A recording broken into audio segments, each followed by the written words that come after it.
Hi everybody, I'm going to do a short video of the difference between the lockdown during COVID in the United States and New Zealand. Now as you can see, I'm here in New Zealand.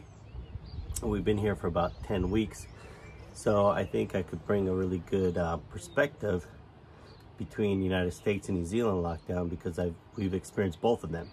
So I'm going to jump right into it and just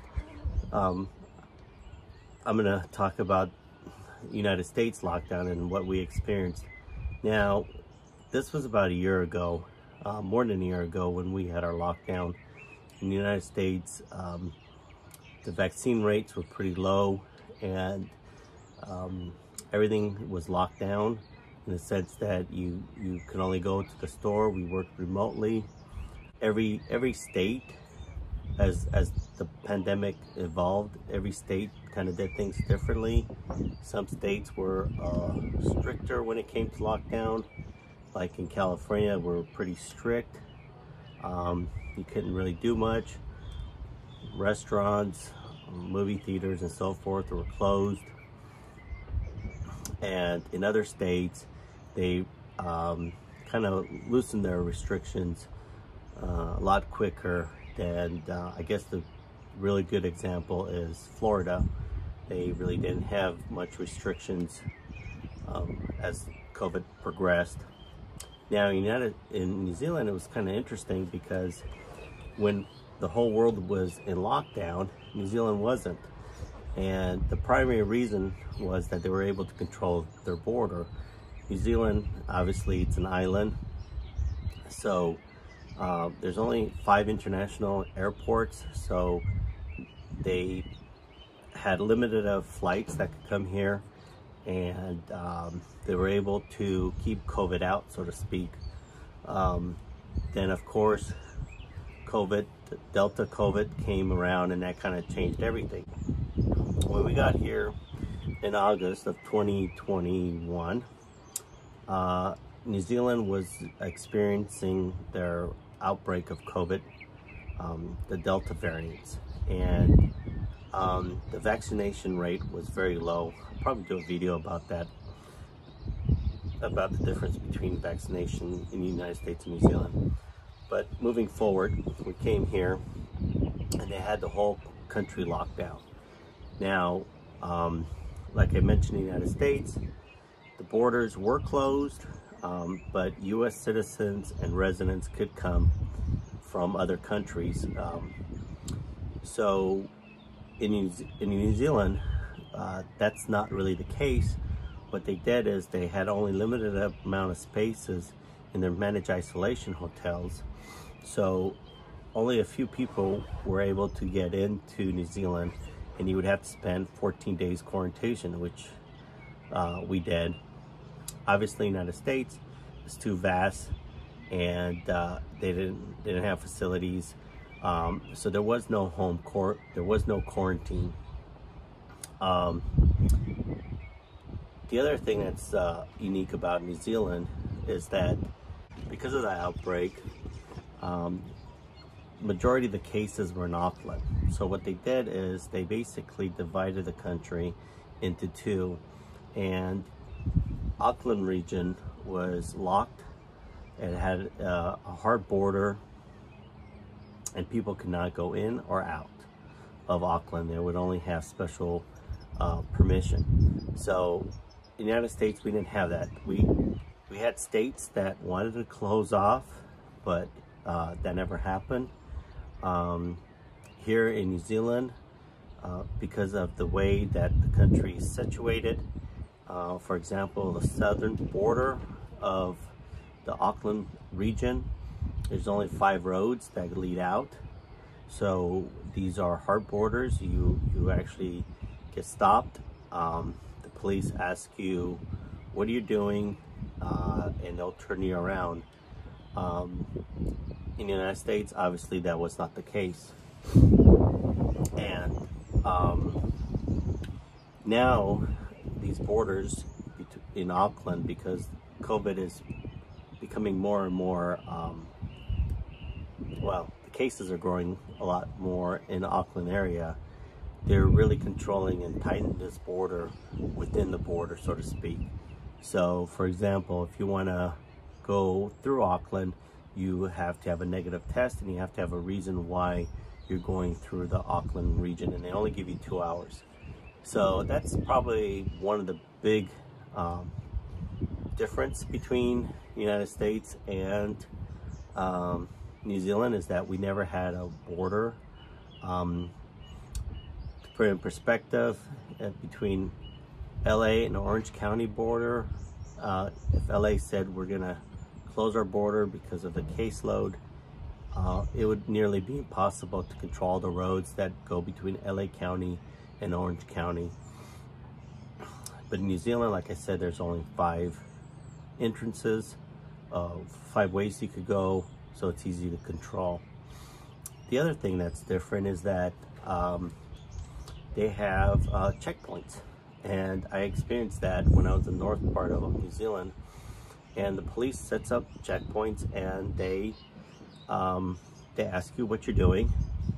In my case, I was really hungry for McDonald's, and I said I was going to McDonald's. The police officer was really cool. She wanted to know where I was staying. Obviously, she figured out really quick that I'm not from New Zealand, but she let me go. If I said that I was going to go fishing, she would have told me to go back home. That's something that we didn't have in the United States. We didn't have police checking us to see what we were doing. I remember in one time we had a curfew, but it was not enforced. Even when there was pretty much the freeways were empty in Southern California, police were not stopping. There was no checkpoints asking you what you're doing, where you're going, and so forth.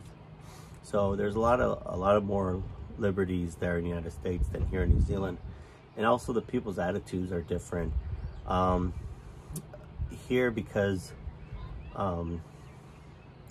New Zealanders got to see on the news pretty much the whole year how COVID destroyed different countries. There's a lot of fear here.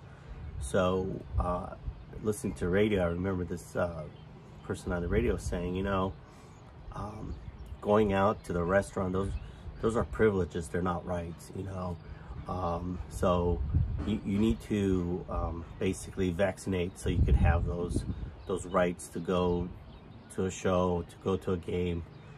Those are privileges, they're not rights. So it's a little bit different perspectives. The other thing is, in the United States, the lockdown was very political. Obviously, if you were in a Republican state, the lockdown was pretty much non-existent. Texas and Florida, they didn't really mandate the lockdowns. They pretty much got rid of them pretty quickly after people got vaccinated. Obviously, the Democratic states, like where we live in California, they were a lot stricter. They didn't allow a lot of movements, change. You know, restaurants were still limited to how many people could go in. Movie theaters, bars, and so forth. New York's and so forth. So in the United States is very, I hate to say this, but very political, depending where you are, what kind of lockdowns you experience. In New Zealand, it's a little bit different because the government, the Prime Minister is very popular, or well, she was. Things are kind of slowly changing because they've been in lockdown for for 10 weeks, which is actually 11 weeks, which is actually not as long as other places. But the government won in a landslide. So so she basically have, how do I say this, a lot of political cloud, or she could get away with a lot of stuff because there's no opposition. And so she pretty much calls the shot, the Prime Minister here in New Zealand. And also what I found that was really unique about New Zealand and the United States is that the government owns the news outlets or the TV station. So it's crazy to think that, you know, ABC or NBC was owned by, or the US government had ownership in those TV stations. Here in New Zealand, the TV stations are partially owned by the government. So the news that you get could probably, well, you only get really from what the government wants you to hear. So I wouldn't say censored, but if you're a news anchor or a news outlet, you probably don't want to be too harsh on the Prime Minister, because you will probably get some backlash, maybe even get fired. So pretty much everybody doesn't really question the Prime Minister or what she does. So she has pretty much a free reign when it comes to the media. And most of the people actually agree with her policy. So they're okay with, you know, having news from one source, which is pretty much what the government wants people to, you only get one, pretty much one view of COVID is what the government here dictates. Now, another big difference between New Zealand and the United States when it comes to lockdown is that here there's this app that pretty much you have to scan a QR code anywhere you go in, and I have it here on my phone, and it looks like this. And basically if you go to a grocery store, and just for example, at 6:06 Monday, I went to Countdown at Keti. This is where we're staying in New Zealand. On Sunday, October the 26th at 2:07, I scanned it at Burger King, which actually is not bad here. The food's here is really good. Anyways, and this is pretty much, you have to do this scan, and then what they do is every night at the news they report location of interest where people that have COVID have gone. So for example, if somebody was at Countdown at 7 o'clock, same one that I was, you would have to self-isolate for or actually you don't have to self-isolate, you would have to get a COVID test to make sure that you're negative.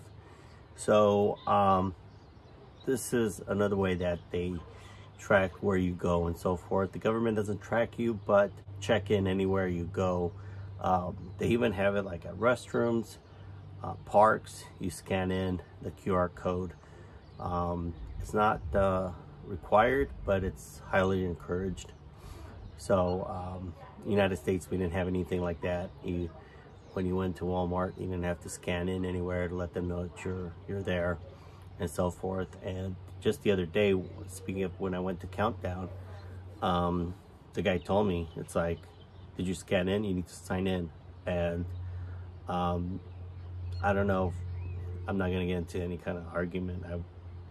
I would obviously, you know, I did scan in, but I could see how things could get very heated with people, liberties and so forth. But here in New Zealand, everybody kind of goes with the program. Now, the other thing is, what's interesting here in New Zealand is that when you get COVID, because the borders are closed, there's a lot of hotels, and they put you in a hotel. Now, they say they usher you in. So let's say I had COVID. They would say, all right, we'll pick you up with an ambulance, and you get to stay 2 weeks or until you have a negative test in a hotel, and we'll feed you and so forth. So you're pretty much detained. When we had COVID in the United States, we got tested at a county facility. I was working remotely. My wife was pregnant at the time, and they basically told us to stay home. And our symptoms were very mild. Now, if we lived here in New Zealand, we would be ushered to an MIQ facility, and you would have to stay there pretty much under guard. And it's not a prison, but in a sense it is, because you're limited when you can go out, and you obviously can't leave. You're guarded by the military and by the police. So every now and then one person escapes, and they track them down and get them back in the facility. So it's a little bit different, but people are willing to give up. I guess here in the United States that would not happen, but here people are more likely to give up some of their freedoms just to control COVID. So that's another big difference between the United States. Nobody got detained, nobody was put in any governmental facility if you had COVID. So that's pretty much the difference between the United States and New Zealand, difference between COVID. I hope you found this video helpful. I hope you found this video helpful. If you have any questions, feel free to leave me a comment. If you like this material, give it a thumbs up. And thank you for watching, and as always, keep on traveling.